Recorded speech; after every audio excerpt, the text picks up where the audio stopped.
Today, I'm flying out to central Queensland to give my talk. I'm going out to a place called Blackall, which is literally in the middle of Queensland.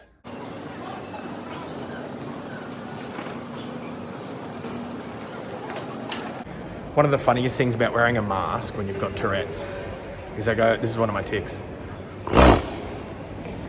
But no one knows where that noise came from because I'm wearing a mask.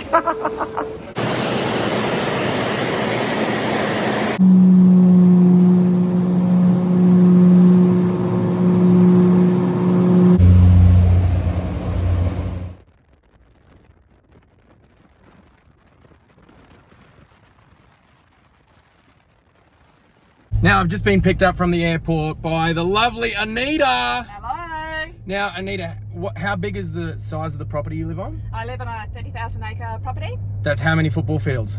Oh gosh, that's a good question. Oh, I don't know. Lots, yeah. Heaps. Lots of goats. Heaps, yeah. Isolated Children's Parents Association. Why is it so important once a year that everyone gets together?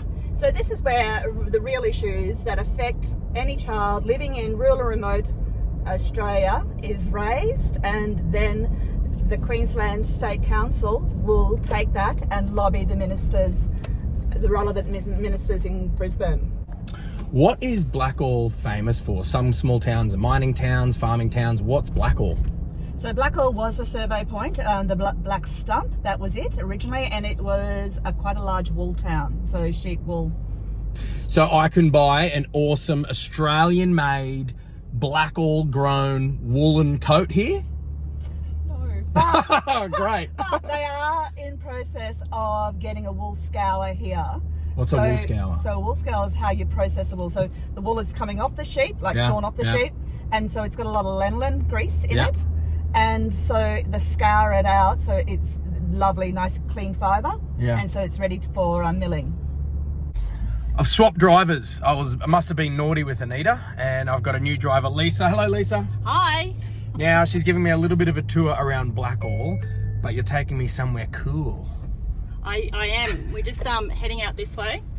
How far is it? Is it in the middle? Like about 2 kilometres. 2k down the road? Yeah. And why is it so cool? Because you'll just have to wait and see. Oh, the excitement!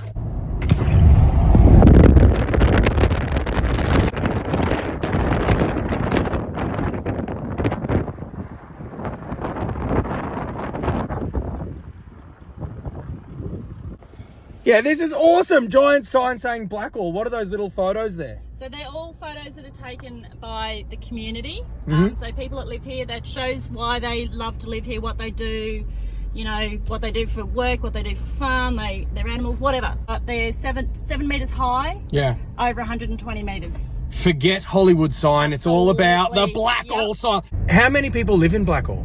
I think there's about 700. 700? Yeah, I think. Oh, maybe that's a whole... Do you know, because you're 5th generation Blackall. Yeah. You are true blue local.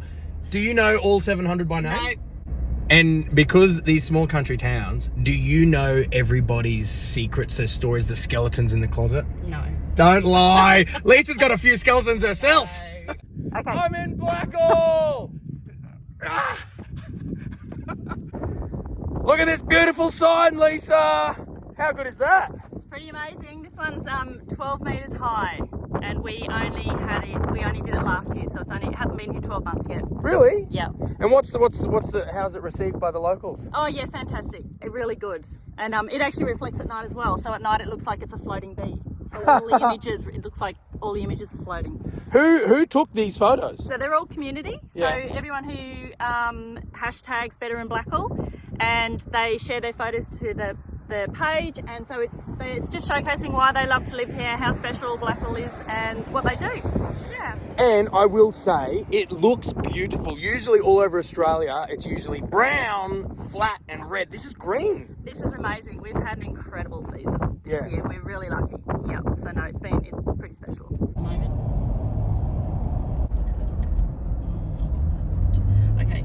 Yep. Just wait.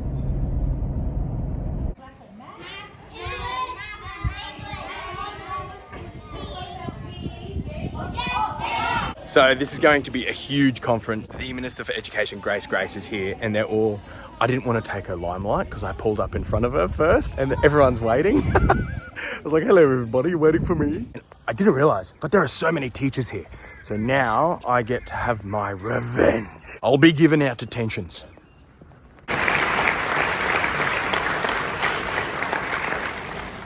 All right, ICPA, we are going to turn a floor into a...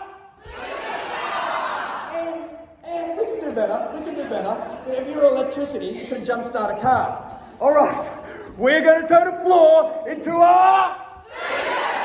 One last one, hands in the air, I love it. We're going to turn a floor into a...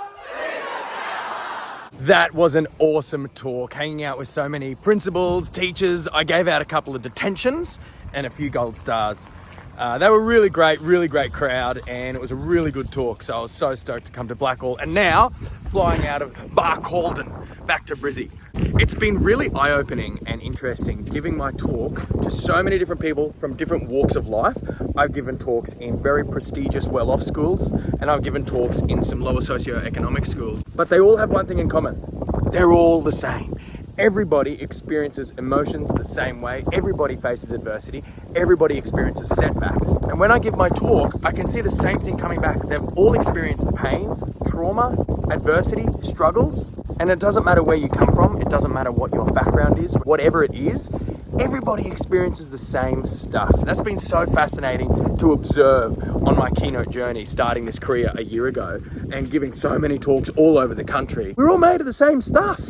I think that's one thing that's so powerful about my talk and connecting with so many people is I've started to realize that. People don't realize how common Tourette's actually is, and giving my talk in so many different places all over the country, so many people come up to me afterwards and say, oh, you know, my cousin's kid just got diagnosed, or my best friend's son is now diagnosed with Tourette's, or my kid's going through, they're getting tics, what should I do? And everybody knows someone who has Tourette's or has ADHD, autism, ODD, OCD, goes through anxiety, goes through a troubling period. Like, it's everywhere. It doesn't matter who you are. It doesn't matter where you've come from. We're all human beings, man. The hardest thing I have to tell parents is when they ask me, what should I do? It's so hard for me to say, there's nothing. Because the parents aren't going through the journey. It's the kid who's facing the adversity that's going through the journey. So I tell them, there's only one thing you can do. While they're running the race, all you can do is just stand by them and follow them with a cup of water. Like someone's running a marathon, all you can do is just be at that checkpoint. Even though parents so badly want to like trade places with them and take that anxiety, wrap them in cotton wool, I get it. I mean, I'm not a parent myself, but I can totally understand. That's what my parents did. But it's the kid's journey, it's not the parents. And that's a really hard thing I have to try and convey. But I had to do that a few times today. And that's an interesting thing that I've kind of worked out. So I'm about to board the plane and edit this video. So if you like it, give it a subscribe, give it a thumbs up, leave a comment, and I'm looking forward to the next one.